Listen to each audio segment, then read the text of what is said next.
the only thing to be careful of is when you get caught in the grief. Grief can be an emotional issue, like a karmic issue. And that's where you actually are not allowing yourself to grieve. Some people, they have just a lot of sadness or depression or grief, and when there's that kind of grief that's just kind of hanging on for days and weeks and years and whatever, um, that's because that has become an issue that's solidified as an identity. And so then you become the grief, you become identified with the grief. And so you're not actually processing, uh, loss from a place of love and presence. You're actually in this kind of struggle because you have this identity. And a lot of times people will continue, they'll sort of hold on to the grief, because to let go of the grief means to let go of the person or the creature that they're attached to. The way that they keep a sense of connection to the creatures that they love, the people and creatures that they love, is by holding on to the grief. And as long as they're grieving, then whoever that is isn't really gone yet. So they sort of arrest the process of grieving in order to maintain that connection, which is just an attachment. And so it's important to let go of that struggle and to look at that identity and to work through it. Is that by being present with the death and the loss and the grief and so forth, there's a way in which it becomes much easier to see the perfection of it. There is a perfection to each moment in our lives, the moment that we arrive on this planet and the moment that we depart this planet. There is this divine timing that happens. And it was really present in my relationship with this cat. She arrived at the exact perfect time. She was with me exactly when I needed her to be with me.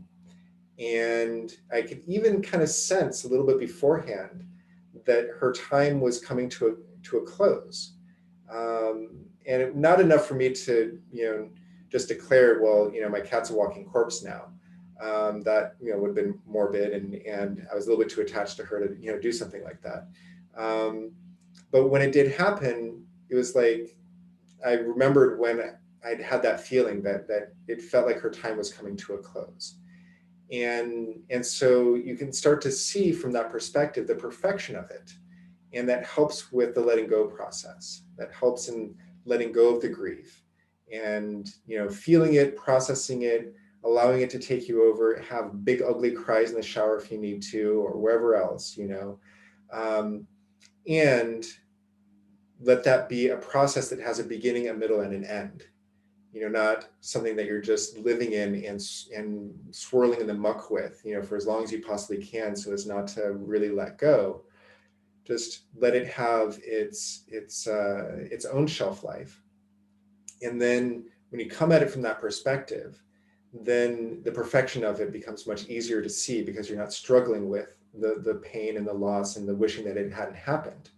If you can just be with it and not wish that it had happened or hadn't happened, but just recognize that it did happen and be with all the emotions that come up with that, then the divine timing of it can become more apparent. And then it becomes easier to get to that middle and end part of the grieving process. And then you can move on with your life and be forever changed by that relationship, by that connection, but not be forever sort of anchored by it and weighed down by it. You can appreciate the time that you had with that person or that creature, love that you had that time with that person, and be okay with the fact that that time has come and gone, whether or not we wanted it to on a personality level, but it's come and gone. There's no changing that. And so it becomes much easier to accept the next phase, which is that, that connection, that person or that creature is no longer here. And so life, moves on without that person. So that's pretty much what I wanted to get to, is, basically just, really that true grieving comes from a place of love. And when you can come to that grieving from a place of non-struggle and of not identifying with it, but just being really present with it, then you can move through it and you can get to the other side of it, and you will be enriched for all of it. for the time that you had with that being, and from the grieving process, and from the next step, whatever that is for you. So with that, I open the floor to any thoughts or questions that you might have.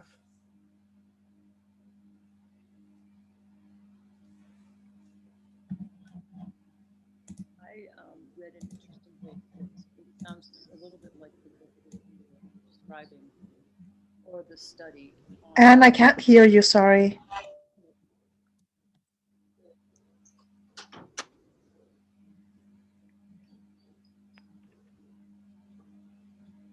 this better? Hello? Yes. I read a book not too long ago. I think it was called Life After Death. Not sure about that, but it was written by a woman journalist, and she did an exhaustive research on all these reincarnation cases, and some of them were very, very convincing. Like there's one, a little boy that was just tiny, and he was obsessed with airplanes, and his parents brought these books, and he was able to identify all these complicated parts and stuff. And then he remembered that he had actually been a pilot in the Second World War. And then he met his relatives and all this stuff. And it went into a huge amount of detail. And so I found that pretty convincing. There was a bunch of cases like that. So I've read that book, actually. Yeah, that it's brilliant. And I agree. It would be it strains credulity that this kid could have, known what he knew without some sort of reincarnation, aspect to it, as well as with a lot of these other stories. What's that? He started so young with his memories. Right. You could see somebody like 8 or 10 maybe coming up with stuff on his own separately, but he was like 3 years old and coming up with all these details. Yeah, so that was interesting. Yep. There is evidence out there, and so thank you for sharing that one as well, on top of some of what I discussed as well. Sure, wouldn't mind remembering my own though.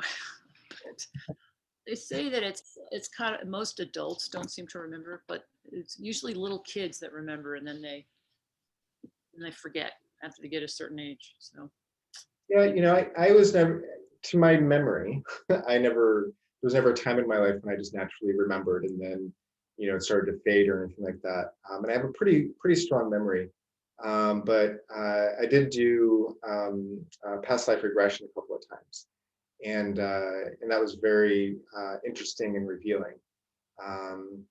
And I don't want to get too much into my story on that, but I do find that to be helpful if you find somebody who's good at it.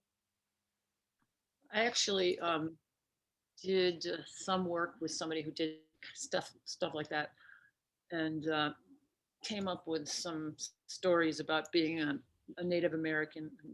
And the interesting thing was that I had a little bit of memories of that, but then there was a time a few years ago where I did a heavy dose of psychedelics, and there were people around just supporting, and they all seemed like Native Americans completely. It was just like I was in a tribe, and they all, I mean, it was very much like that. And I was like, this is really interesting. So, I mean, I guess there's different ways to get to that. Mm-hmm. Yeah. Absolutely. Lovely. Anybody else have any thoughts? I do. In the last class, we did a few exercises. I don't know what it was that I did now, but I was feeling so sad for a moment, just remembering some trauma in my childhood. And what was interesting is that it wasn't accompanied with, oh, why did that happen to me? Why me? And that's so horrible, which would be what I would be thinking normally. But with that sadness came to this point where it was so quiet. It felt like beautiful, you know. I said to myself, oh, this is beautiful and this is perfect. Yeah. And my brain goes, why did I say perfect? I don't know. It just seemed perfect, you know? And then I had really nice feelings for my parents at the time when this was going on. And that reminded me of what you were talking about. Hmm. I really like it. It was beautiful. And it felt like that was what had happened to me and now it's gone. When you said that, it's like, yes, that I felt that too. It happened to me and now it's gone. And then the part about we had an exercise wherein we were to connect to a past life before we became a human being. Hmm. And so I'm not going to tell you the details, but I was in another planet.